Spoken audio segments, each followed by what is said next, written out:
A year in, I've seen him in every season, every holiday. If he's made it this far and I've tried to end things out of pure panic at least twice, I know he's probably a keeper. That said, I've seen men mask for years and drop things 3 years in, after marriage, after a baby. I'm always ready to walk away. No matter how much better a man makes my life and treats me amazing, I speak my needs and wants, do what's best for you, because a man is always going to do what's best for him. The beautiful thing is we're all human. This all happens. You can do whatever you want. There's consequences, but do whatever you want. People are going to do what they want to do. 100%. Bottom line. The baby's crying and the dog's barking. I'm like, you're bad. Welcome to Two Girls, One Thread. Welcome to Two Girls, One Thread. Today, we are asking women if you can imagine. K to the J is going to kick it off. Okay, our first story is from the subreddit AskWomen, No Censor. Oh. What sort of stuff do women react to less than men? Or I guess, what sort of stuff do men overreact to compared to women in your experience? OP goes on, man flu is the first thing that comes to mind. Women just power through usually, and getting tattoos apparently. Oh. So what sort of stuff do women react to less than men? I would argue, controversial opinion, almost everything. Definitely sports. I've seen women scream at bars. It is a lot more rare that a PTSD response is triggered within me if I'm near a woman watching a game at a bar than a man. The big yelling. And of course, and I love excitement. And I could never tell somebody that they're being too loud because I'm so loud. But I would say that that's an area where I've noticed that women can be, a little bit more composed. Man flu is really funny. That one is really, really, really, really true. That men they don't handle the illnesses. And just pain as well. Pain. Yes. I mean, at all. I've often thought what would happen on a societal level. Like if men, I know that men, the most well-meaning, well-informed men truly will never, ever be able to conceptualize getting their period every month for how many years, decades of your life. What would happen if men got their periods? What would happen is the society would collapse. It would cease to exist. They would not be able to handle it. But we just quietly deal with it from the time where some people, they're little girls, middle school, whatever, and they're just dealing with it and have to go to work and do all that stuff. Right? I agree. Before you check the comments, what other things, what would you say you've noticed that that women tend to not react to as, dramatically? Yeah, I think pain is a big one. I think that's it. I'm trying to think of other ones. What's a male Karen called? Like, what would be the term for that? Because I think that a Karens... simp? No. Is it? Like, because Karens get, like, a bad rap, right? In retail situations or whatever. But men, I have also seen get quite upset at an enterprise when their car is not ready. So I would say that as well. I think men are just hysterical and they have trouble dealing with their emotions, and I hold space. Okay. So one of the top commenters, I've known a lot of men who hate women entirely because of how they were treated once by a high school girl. Oh, yes. That is 100% true. Globalizing because they got rejected. Yes. By a girl that was, sorry to say it, out of your league the whole damn time. And then now you're going to apply that to every woman. Much more than women in, the inverse. Of course. Would feel rejected by, let's say, a guy in high school. Oh my God. I don't know. I don't think that she would still hold a candle for him. Is that why I'm like this? Because the boys that rejected me in high school. Yeah, so true. Next one. You wouldn't believe the reaction this guy I know had when the Blue Jays lost the World Series a few weeks ago. LOL. That's what I'm saying. This is what I'm saying. They're depressed. They're depressed. They're in full depression. They can't do anything because their fantasy team. Yes. That's not even a real team lost.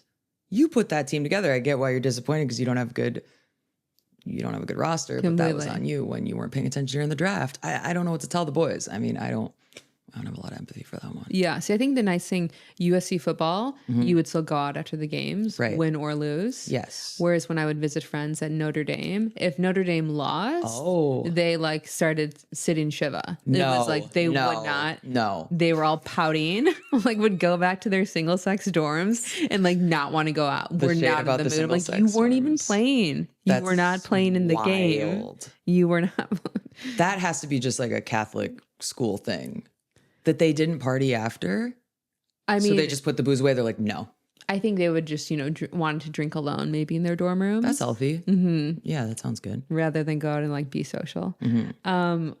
The next one, when a man calls me emotional, I just laugh. Yes. But when I call a man emotional, they usually crash out. Oh, big time. Oh my God. Have you ever told a man that he was emotional? Yes. And how did that go? I think absolutely losing it. Mm-hmm. Why? What is that? Because you're just naming the truth? Like, what do you think is it? I think they probably think of it as maybe weakness. I see. So they're going to prove how strong they are by doing what you're accusing them of that they're denying. Yes. Cool. Okay. Next one, sports team losses, video game losses. I can't with the gross video games. Messes, being told no. Being told no is huge. Mm-hmm. For straight men, the mere possibility of being perceived as gay. Wow. Oh, makes them that they would have a bigger reaction than a woman being. Mm-hmm. That's probably true because for a lot of reasons. I mean, but that is probably definitely true. I mean, offensive regardless, but definitely true. Again, being told no. Next one, overreact, how they're perceived by their fellow men, the whole alpha beta nonsense. And then underreact, anything involving empathy. The amount of men I've known that just don't talk to their friends about anything but sports and memes is heartbreaking. But they don't even want that. Mm-hmm. The boys don't even want that. Like some of them are not in touch with it, but most of the boys want to connect. And they don't know how, and how they do it is over facts. Mm-hmm. It's an exchange of facts and stats. I think that men want deeper connection because when you really, what they're saying might be going back and forth, talking about the game, but they're looking in each other's eyes. They're getting closer. Their heart rate starts speeding up. No, I think so too. Mm-hmm. The next one, someone bumping into me. I don't fly off the handle and go punch that person. And then the last two, periods and body count. Are things that men will flip out about. Yeah, overreact more than they will overreact about what a woman just having her period. I think just in general, tampons. Oh, okay. So I wasn't even thinking gross out. Yeah. I wasn't even thinking in that direction. I was thinking in the direction of like comfort with, the tampons. If you're with an adult man and he can't buy you tampons, like yikes. I was thinking of just like men being more averse to having sex with a woman when she's on her period, which I do think in my experience, men are definitely more grossed out by that versus if it's two women, it's like, you just kind of put a towel down. Yeah, I think the commenter had said like, if you throw a tampon at boys when they're little boys, they lose it, which I guess is true. What a beautiful world that we live in. Mm-hmm. Okay. The next one is from the subreddit AskWomen. What's the biggest ick you've ever had on a date? Damn. I love this trend of people getting the ick. I think it's really funny. Mm-hmm. I love like the girls on TikTok posting, watching their boys ride a horse for the first time. Yeah, I don't think I've ever gotten, it's said on a first date? On a first date. I don't think I've ever gotten the ick on a first date. Or I guess just on a date. Maybe on a date? Mm-hmm. I've definitely gotten the ick on a date.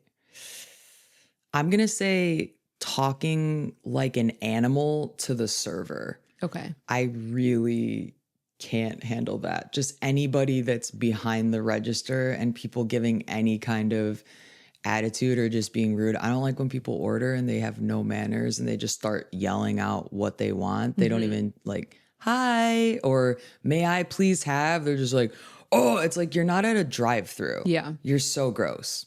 That would be mine. What about you? Biggest ick on a date? I mean, it's not an ick, but I guess I would prefer that he chooses the place. Oh, okay. I like, him to take the lead in that situation. Yes. Right. Kind of program the actual date. Okay. Instead of being like, where do you want to go? It's like, just please pick. Oh my God. So, especially if they're asking you out, right? Like, don't you think that they should have some kind of idea or something? Completely. And I do know there's a lot of aggressive male eaters. Yes, absolutely. So I wouldn't call that an ick. It's not like something they can't come back from, but I do think men can be. They can come back from that? Yeah. Okay. That's good. Within reason. Yeah. I mean, there's a lid for every pot. Okay, let's see some of the top comments. I went on a date with a literal police officer who told me that that multiculturalism doesn't work and that women shouldn't be allowed to take leadership roles or fight in the army because their periods affect their emotions. Oh my God. When I disagreed with him, he said, I didn't expect you to be so political.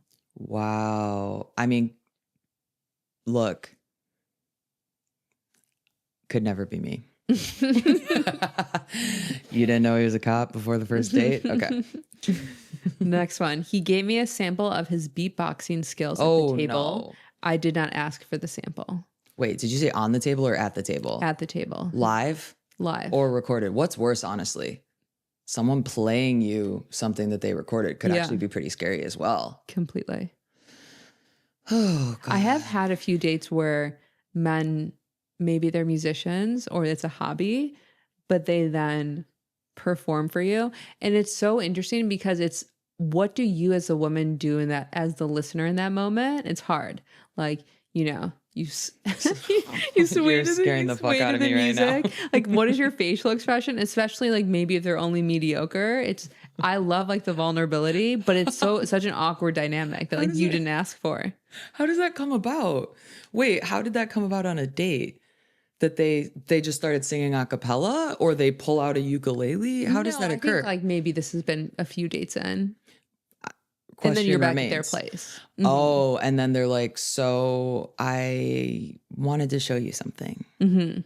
This is something pretty special that I don't share with a lot of people, but I have a gift and it's music.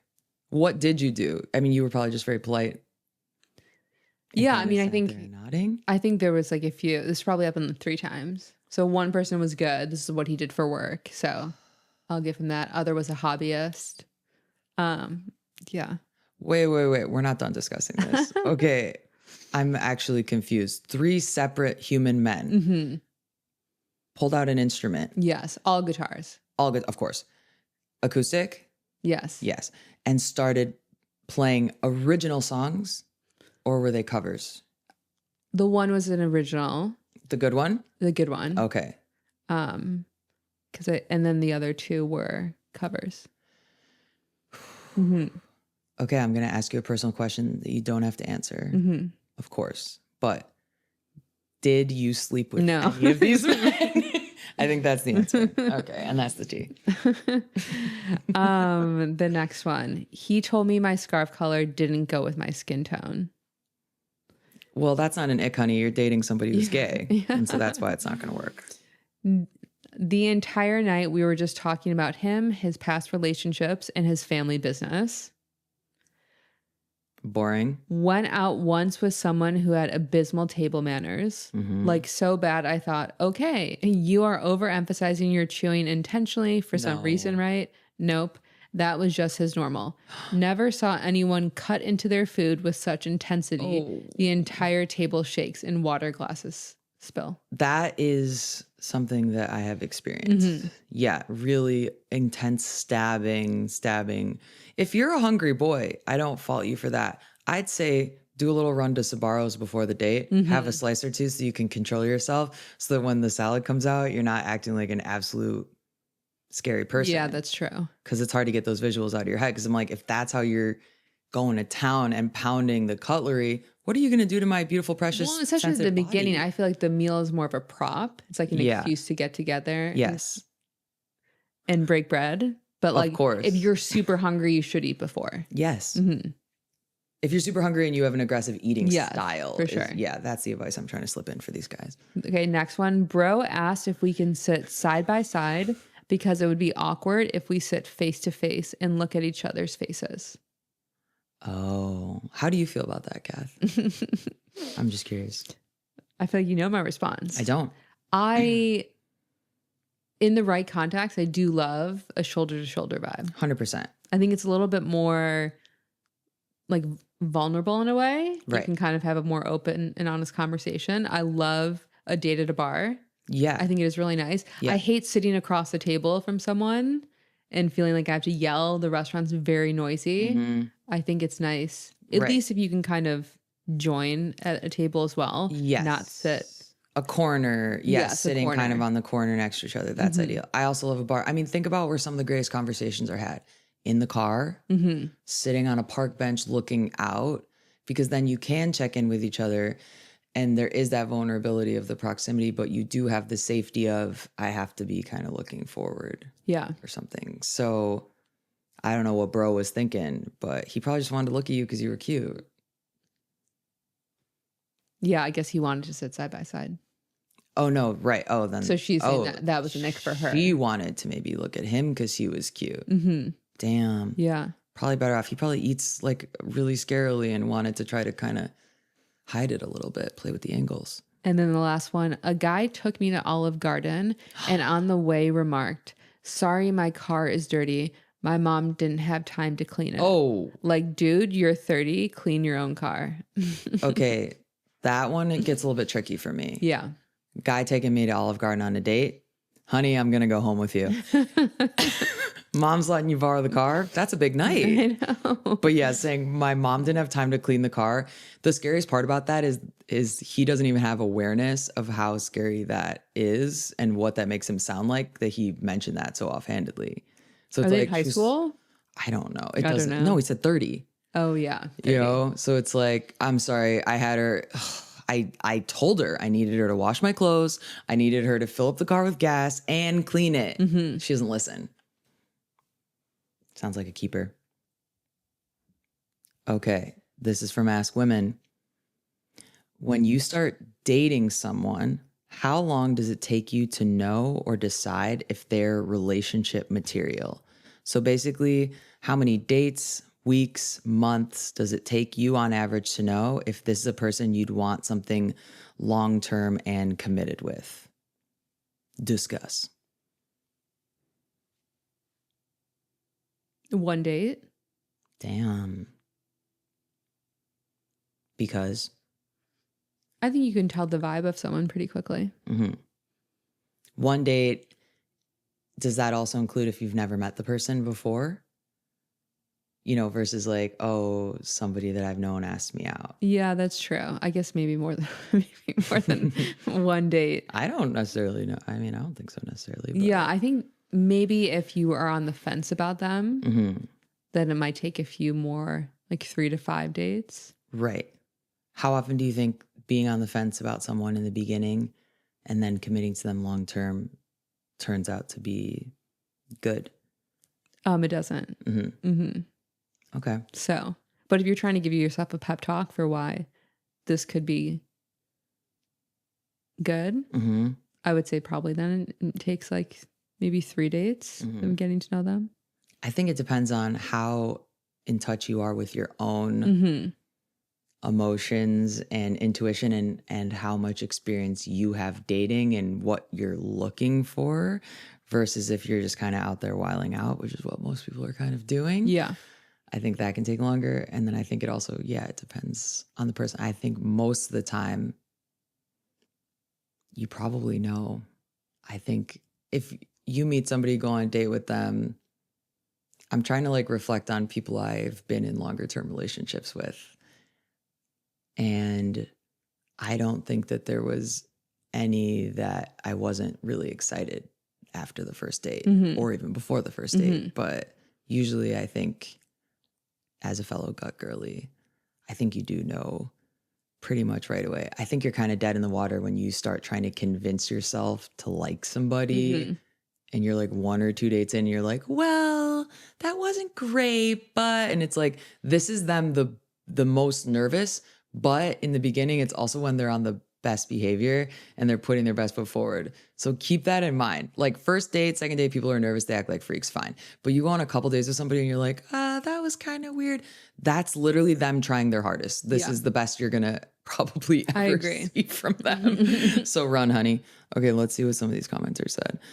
Okay. Whoa. Okay. I need to feel things are good for a year. Okay, slow burn alert. The first few months, I want to be having fun on dates and just checking in on how he makes me feel. I think this is a woman. Here we go. And just checking in on how he makes me feel. That said, it's mostly our best foot forward. As the masks start coming off and the power struggles start, it's about getting to know our routines, what's important to us as individuals, and how we're working through conflicts that come up. A year in, I've seen him in every season, every holiday. If he's made it this far and I've tried to end things out of pure panic at least twice, I know he's probably a keeper. That said, I've seen men mask for years and drop things 3 years in, after marriage, after a baby. I'm always ready to walk away. No matter how much better a man makes my life and treats me amazing, I speak my needs and wants. Do what's best for you because a man is always going to do what's best for him. Damn. I mean, Well said. Literally well said. Wait, the question is to date or as like a partner? When you start dating someone, how long does it take you to know or decide if they're relationship material? Okay.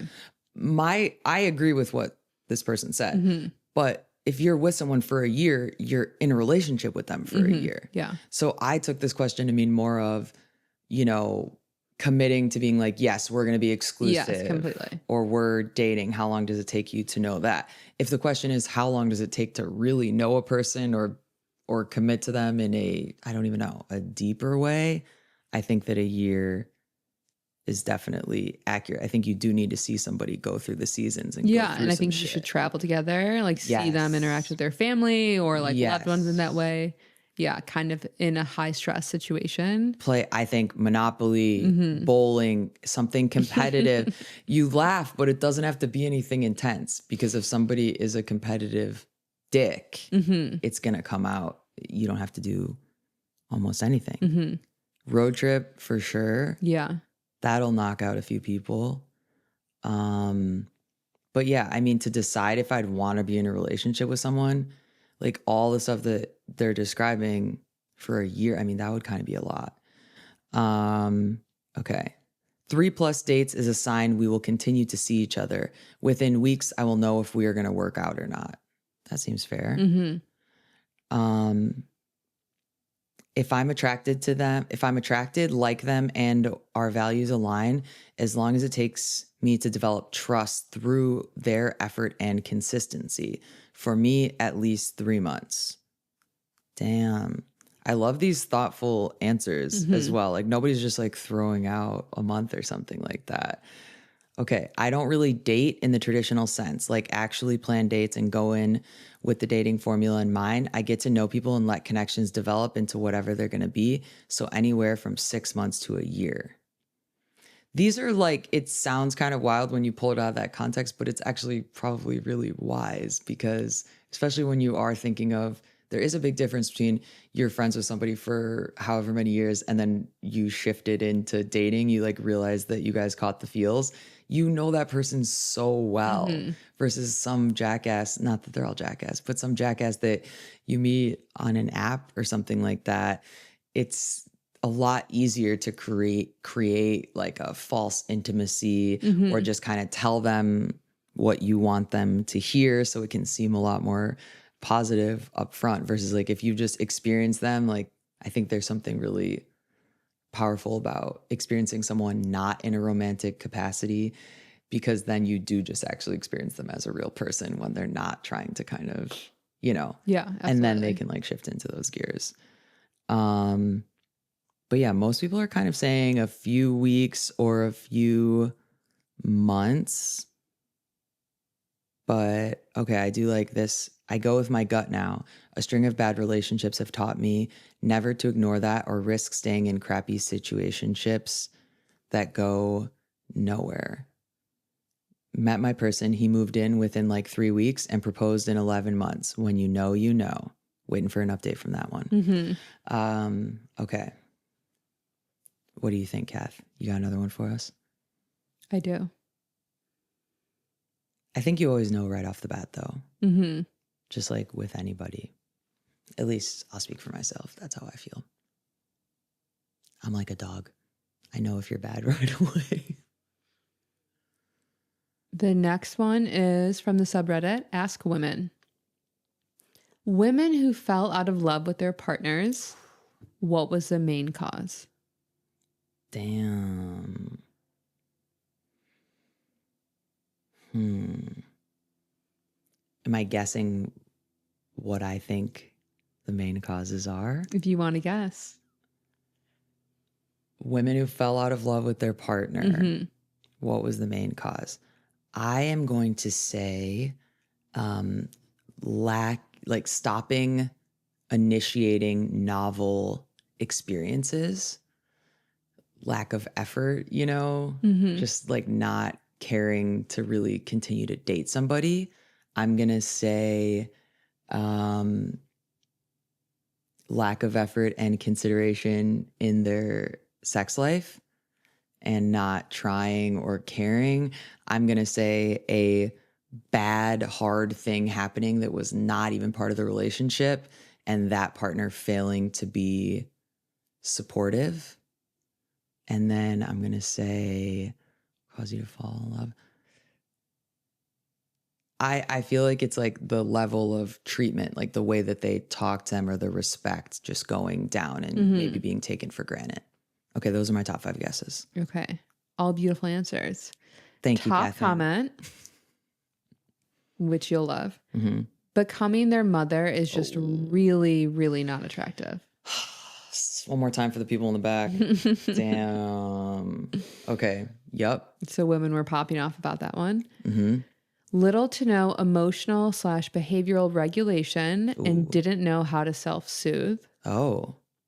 That makes you that makes them fall out of love with their partner partners.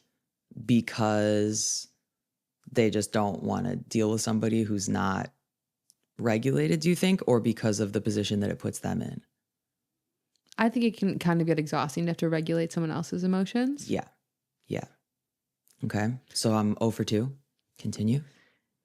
We were a great match when I was 24 and he was 36. But then I grew as a person and fixed a lot of my personal problems and he never did. One person growing, one person remaining stagnant. Not a match made in heaven. His alcoholism. That'll do it. Not feeling emotionally safe. That is a big one that would not allow me to continue. So I agree with that. His immaturity. Yikes. It was a combination of lack of trust, capability, and broken communication. Whoa. I guess when you realize you're dating yourself, meaning you feel alone with someone. God. He got into red pill content during our marriage and started spewing ideologies that made me feel like he viewed me and women in general as less than. I started to feel pretty bad about myself, i.e. a woman's most important role is of a wife and mother, women lose value as they age, etc. Just absolute crap. Wow. And then finally, video game addiction and anger issues. Whoa. What a killer combo. Because then you definitely got holes in your wall. They're probably pretty low, though, because they're like sitting in their little gamer chair on the ground. Yeah, I can't believe none of my answers came up, but I do think all of my answers are reasons that people fall out of love. Yeah, I think so, too. What do you think are the big reasons? That I can see becoming their mother. That's yes. And as they kind of were going off further responses along those lines, we're just saying how like yes, we don't want to sleep with you when we're like mothering you 5 minutes sexy. Before that. No. So I think from that perspective, it's absolutely so true. Yeah, the video. I couldn't really be married to someone who played video games. I know it's a Well, hot take, but I mean, I agree. I get that men say it's stress reduction, but I couldn't do it. As someone who was married to a gamer, I will say that there were some like he wasn't like obsessed, but he would play. That was definitely like a decompression zone, and I think that everyone deserves that. And it was it scary for me to be 25 years old and to come home? Was he a PC gamer? No, I mean, Oh, he's a I don't console even gamer. know. Yeah, I think it was like PlayStation or something. Okay. He wasn't full headset. Got it. So that was a relief. And I was like, this is like what you love. Like, we don't have that in common. And that's okay. We don't have to love all of the same things. I did one time play a game. It was a trade-off, actually. Okay. That he read. This is actually a big trade-off. And I'm going to just say it because I feel like it makes me sound like a damn saint. He had to read all the Harry Potter books. Okay. And then I played all of Final Fantasy VII, I believe. And I played the whole game till the end. And that was this like arrangement that we made to like do an exchange of our nerd loves for one another. And arguably, I think that was actually kind of cool that we did that. But so did that was you kind beat of the level before he finished all the books? I don't think so. Okay. Because he had to play with me. So it was kind of like a bonus for him. Yeah. Because I don't know how to do. And then be like, no, you can't go buy that. You just walked right past the wizard who was going to give you this thing. It was actually fun. That was a fun game. But I'm not a gamer. But that was the most kind of overlap that we experienced. And it did not make me fall out of love with him. Yeah. So that's good. There were other reasons for that. Okay, so just kidding. No, we're still madly in love. We're going to actually get back together. I haven't told you that yet. I'm pretty excited. Okay. Okay. The AskWomen thread just makes me laugh because it truly is just women asking these big questions. They're just like, boom. And then it's like, discuss. And they don't share any personal information, which I love. AskWomen, what are your thoughts on polyamory? Not in reference to the sexual side. I'm talking emotional relationship dynamic of 2+ people involved with one person. Could you do it and why? Catherine? I could not do it. Yeah. Why? I don't know if it's the firstborn in me, but you love bossing people around if you're the firstborn, right? So then you get to boss around a couple of people if it's poly. I mean, I would dream one day of being a lot to handle for like one man. 100%.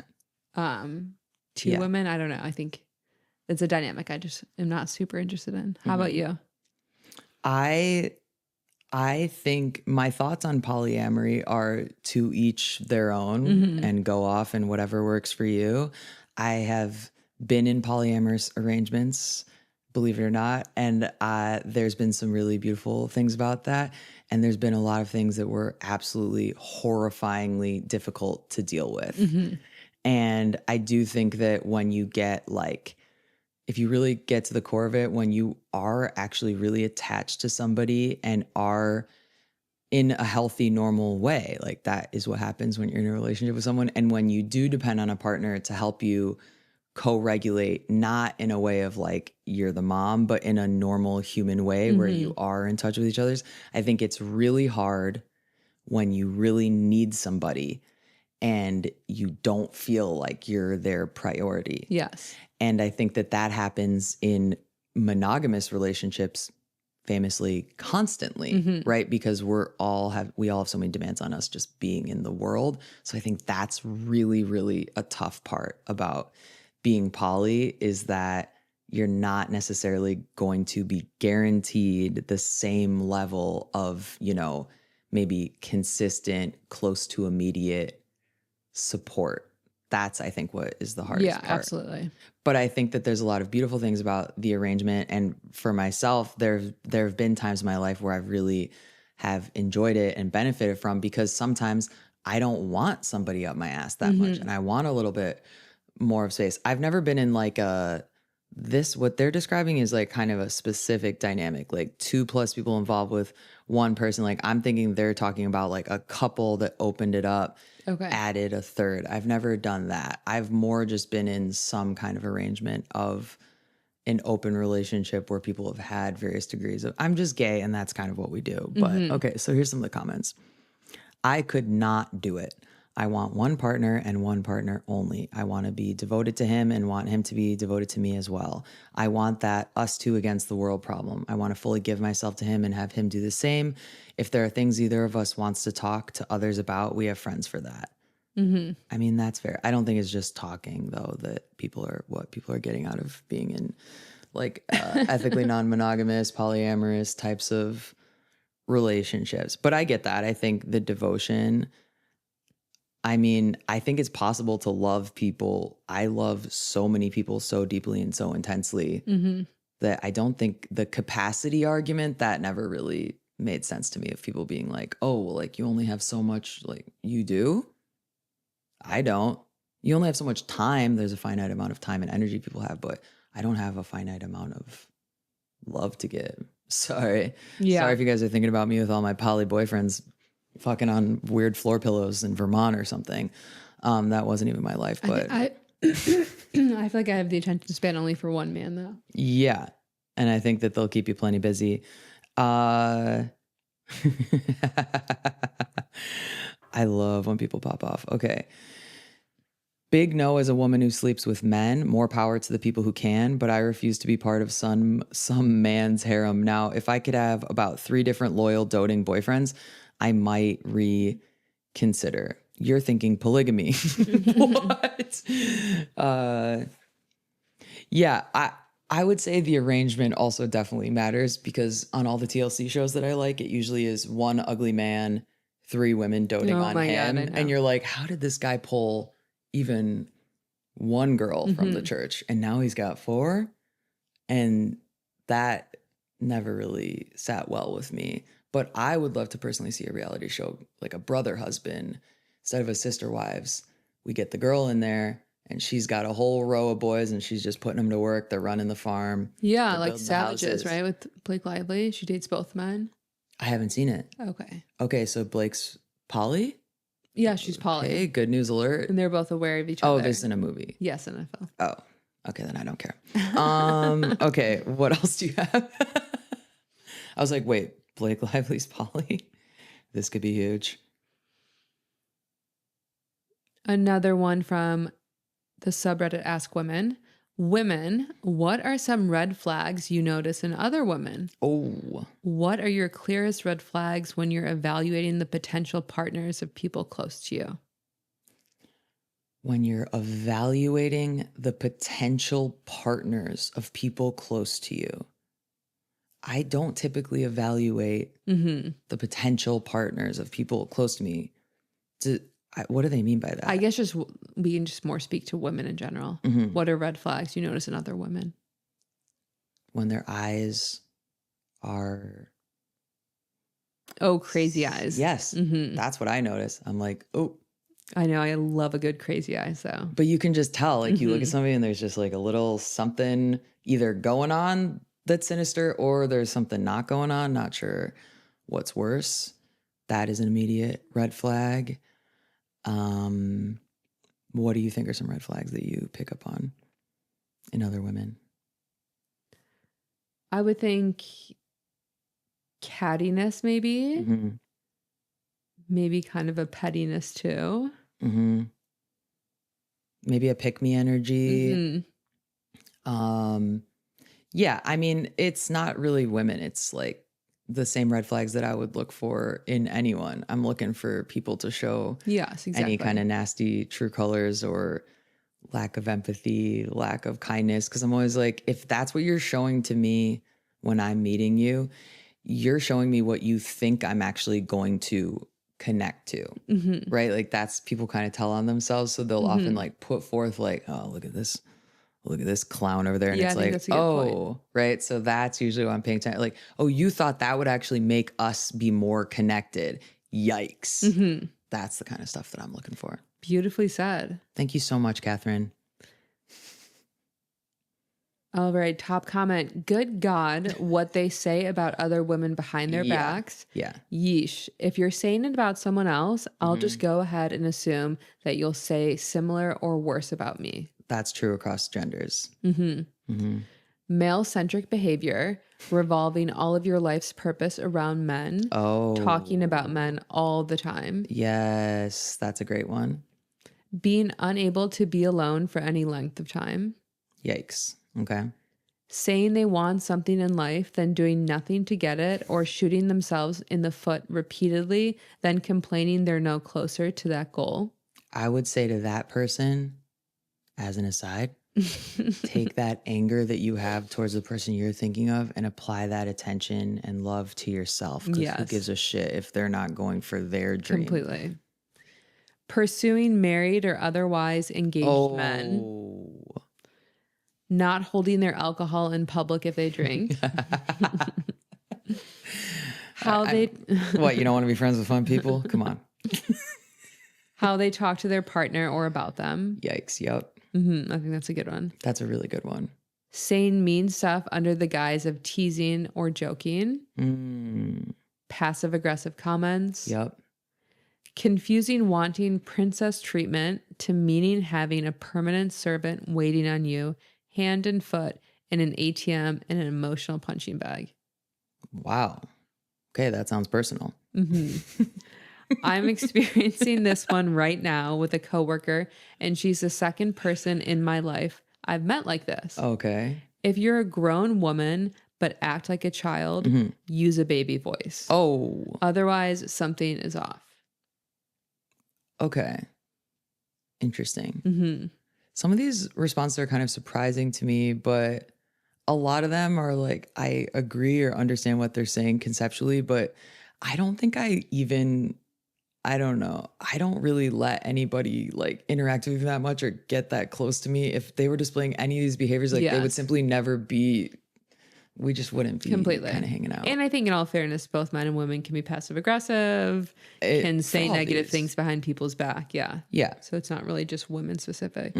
Pursuing married or otherwise engaged men. That's pretty brutal. I guess there are some women who kind of make a habit of that. Yeah. Because they're kind of like trying to capitalize off of the work that the other woman put in to get that king to the place that he's at. Yeah. And then I think both men and women can be annoying drunks for sure. The thing about alcohol is it makes everyone annoying as hell. It is really, really not something that really cares about gender. Ask Women. Ladies of Reddit, how do you support your fellow friends who continuously ask for your advice but never take it? In the sense of the person continuously asking your advice on a topic you've already stated your opinion on. Do you eventually tell them you're not going to give advice anymore? Do you just tell them what they want to hear? Does it depend on your relationship with that person? So how do you support your friends who ask you for your advice, but they never take it? I'm always happy to give advice. Yeah. I think you should slightly tell them what they want to hear. I think maybe they just are asking for your feedback because they're just lacking the confidence to execute on how they want to go about it. Right. So I think holding space for them in that way, just kind of being a mirror to reflect back onto them. Right. I mean, yeah, if this is your friend and they're asking you for advice, but then they don't take it. I mean, isn't the whole point of advice? I feel like if someone ever is explicitly asking me for advice, I'm always like, number one, do whatever the hell you want. And number two, what the hell do I know? Take everything with a grain of salt from everybody, not just me.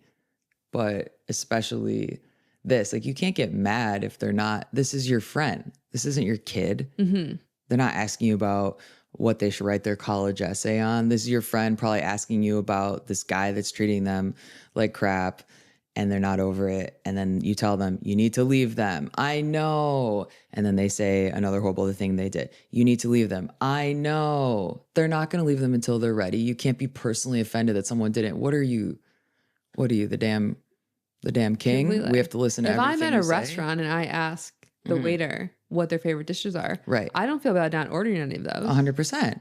Just asking their opinion. That's actually such a flex. What would you recommend? Great. So I will have the salmon. That sounds absolutely rancid. Thank you for weighing in, but horrible taste, I can already tell.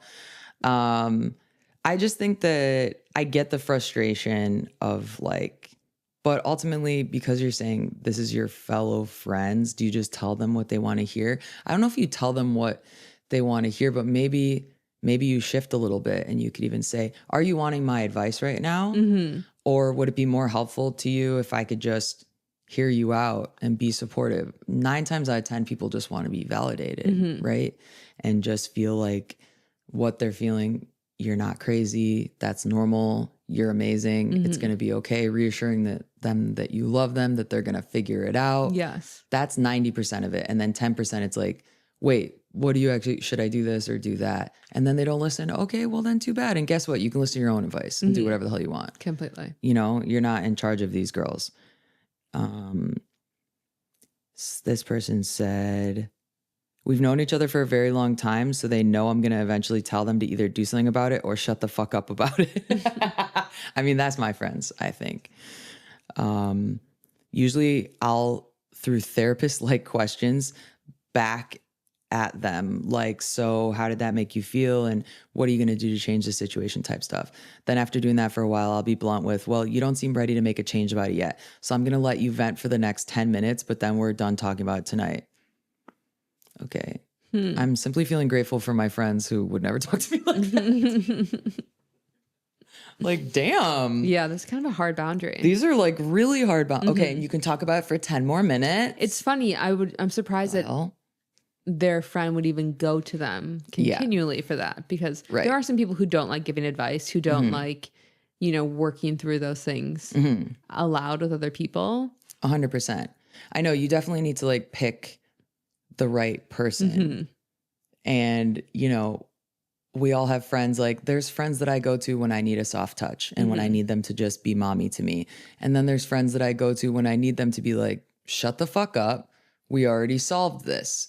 And then there's friends, you know, you go to for everything in between. Yeah. So you do kind of have to have that judgment a little bit. What kind of advice do you think that your friends typically go to you for? Have you noticed any patterns? Maybe like solution based. Okay. Like, let's break it down. Okay. Like practical, logistical things, like they're trying to plan a cross-country move, or like what kinds of things would you say? I think even just like helping people, like talking them off a ledge a little bit. If you get keyed up emotionally about whatever situation, let's break it down and see how we can fix it or make you feel better about it in small, practical, everyday ways. That's what you feel like you are most often. That's what's most often being brought kind of across your desk. Yeah. Yeah. In the friend advice department. How about you?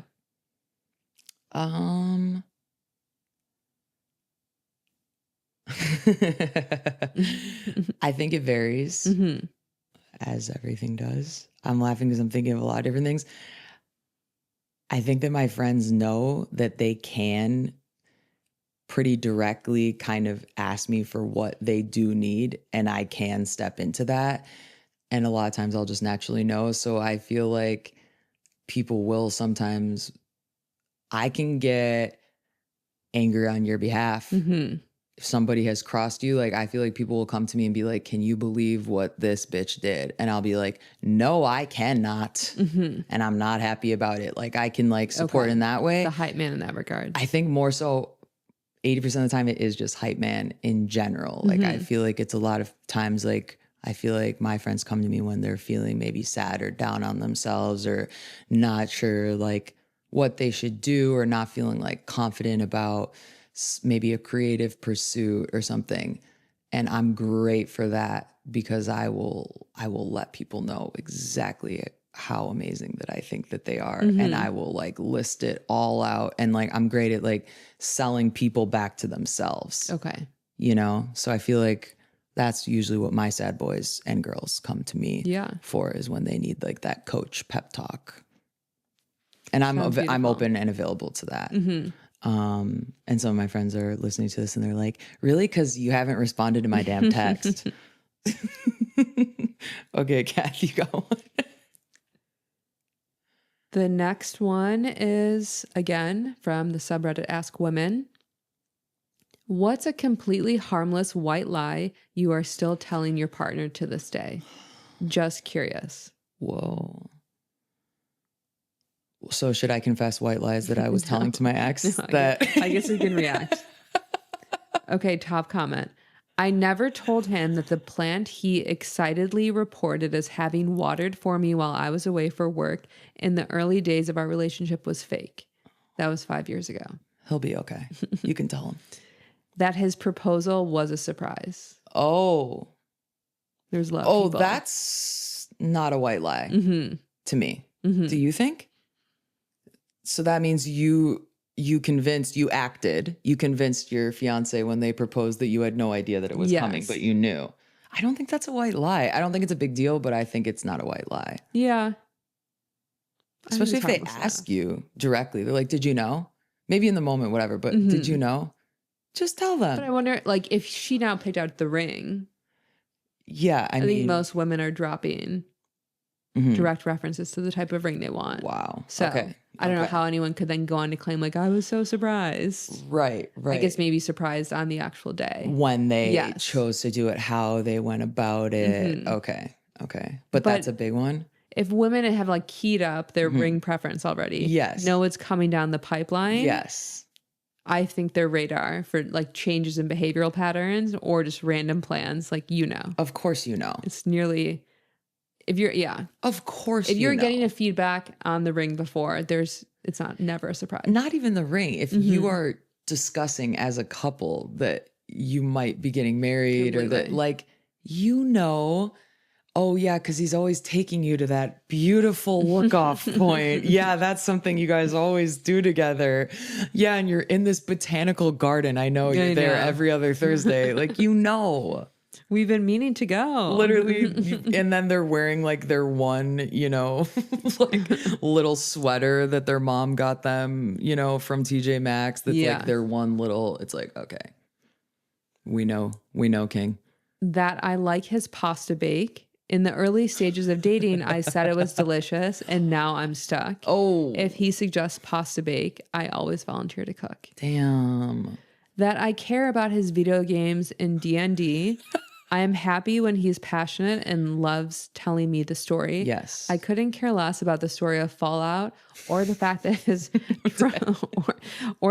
his troll friend managed to win the battle against an invisible wizard by making a 19 on a dice. And we're gonna have to put a trigger warning on this clip. But yeah, that's really scary. That's self-protective. I don't count that as a white lie. When he shows me a meme or funny video, I usually don't tell him if I've already seen it. Oh. It was something he was excited to share with me. Right. Why crush the excitement? Totally. That he looks his age. In reality, I think he looks older. Oh. That first night we spent together at a hotel, when he made me wear headphones while he used the ensuite bathroom so I didn't hear him poop. Oh. I took them off. I heard everything. Okay. I'm calling the police. I'm both members of that couple. You were on a date and he gave you a pair of headphones and said, put these in, and then went to the bathroom and blew it up. And then this sicko go to the lobby bathroom. What is wrong with you? That's crazy. And then she took the headphones out because she wanted to hear it. You guys are made for each other. Yes. Match made in heaven. I know. What a cute pairing. That's really cute. I'm actually getting emotional. That is one of the sickest things I've ever heard. Okay, Kat, this is controversial opinion alert time. Are you ready? Okay. Ask Women, how do you feel about the shift from high-waisted jeans to lower rises? How do you feel about the shift in fashion from the high-waisted jeans towards mid and low-rise styles? What's your take on this trend? Okay. I think I'm high for life. High for life. Damn. So your take is not interested. Yeah, not interested. So your take is not affecting me.